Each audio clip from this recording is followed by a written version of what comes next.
as has been reported, I was on a Zoom call with, it was an open meeting. People registered. We sent them a link and they signed in. And about 10 minutes into the meeting,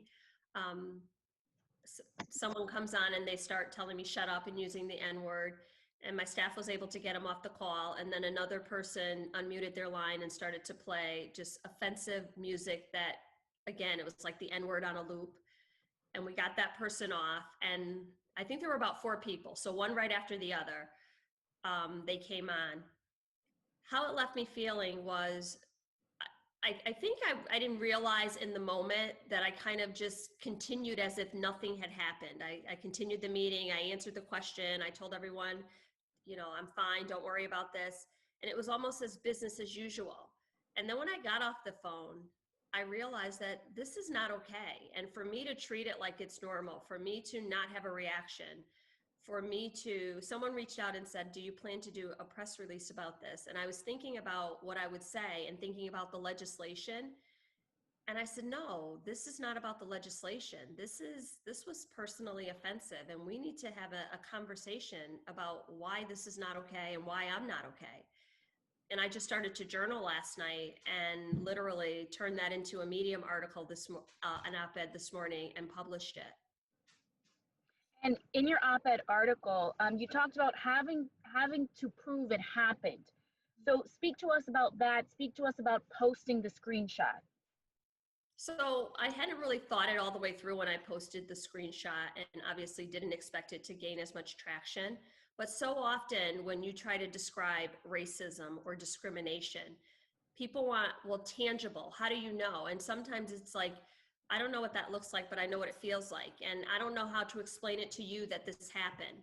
I've had other incidents before where you're describing what happens and you have all these questions like, well, how do you know? And it's like, it's pretty obvious. So literally I was bracing myself because I expected all of those things to happen. And the fact that in that moment, I thought about all of those things was just one reason after the other of why this is not okay.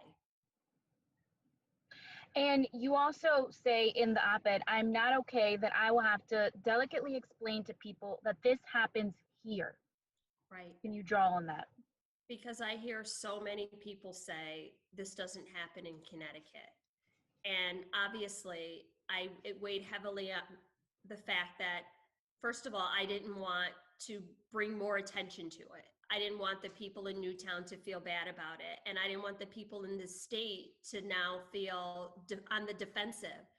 But I think that's what has happened for too long. People don't have to be on the defensive in order to have an honest conversation about some of the racial tensions that are happening.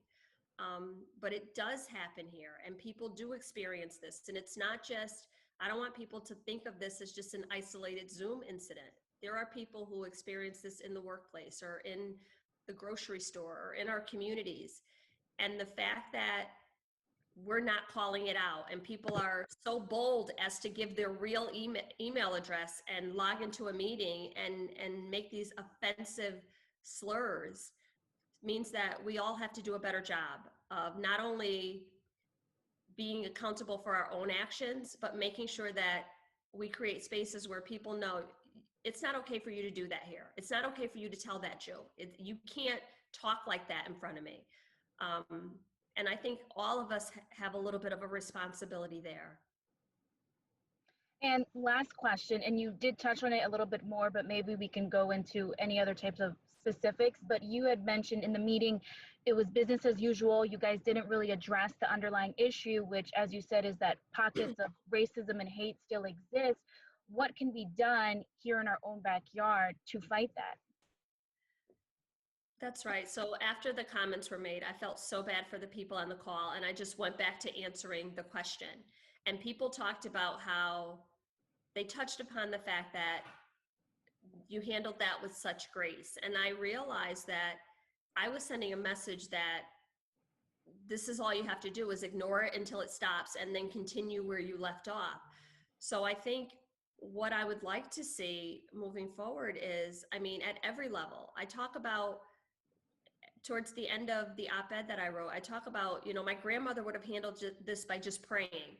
And I've seen students in my class who would have been angry and erupted. So we have to look at the root cause of some of these problems and say, you know, as a community, how do we cut them out? How do we rid ourselves of those problems and address them in a way where we can move forward? And this is not, I think the one other thing I would say is, I hope that people don't look at this not only as a Zoom issue, but it's also not a political issue. Politics aside, campaign aside, I mean, it happened at a political event, but this is just about basic decency. This is about all of us saying, no, this isn't what we want our community to be like.